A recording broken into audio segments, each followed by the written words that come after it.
First, start out with hydrated skin. Exfoliate, use serums, moisturizers, and eye creams. And I also love an hydrating mist. This one has aloe, chamomile, and lavender. Then we're going to go in with the Radiance Foundation. This is going to add some glow and coverage to your skin. I would avoid mattes because they tend to highlight fine lines and any wrinkles.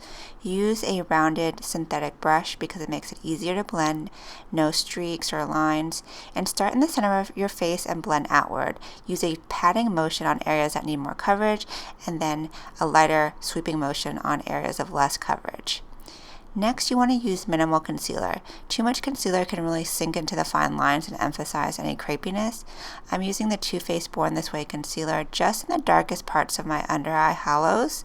And then I'm going to blend that in with a pointed foundation brush.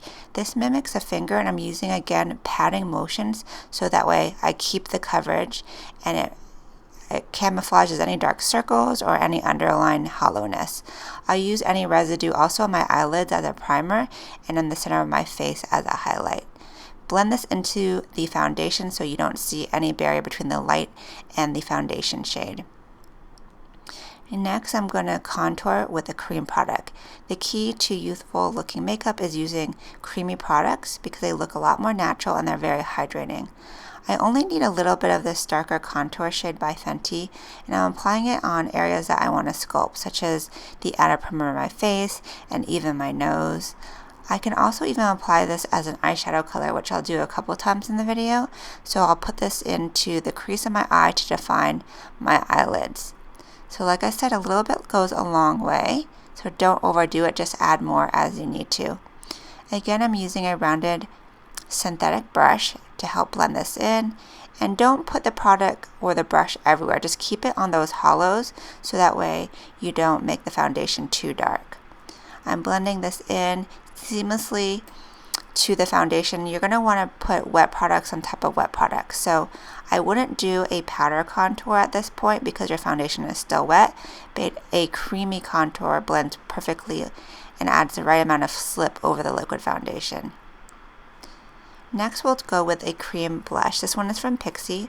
I'm actually focusing this on the apples of the cheeks because it gives a very youthful flush, and cream blush is very, very hydrating and flattering.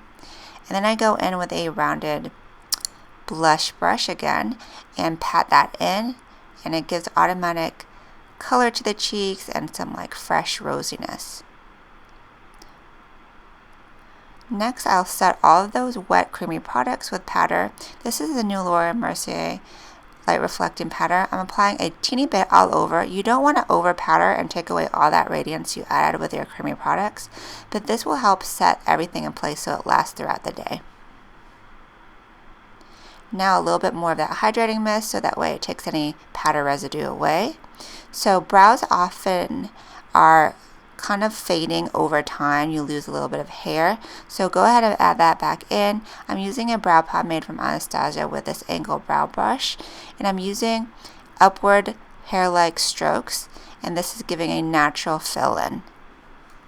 Once you've also extended the tail, go ahead and use a brow wax. I'm using this Patrick Ta brow wax activated by that hydrating mist, and I'm using the spoolie end of the brush now to lift my natural hairs up.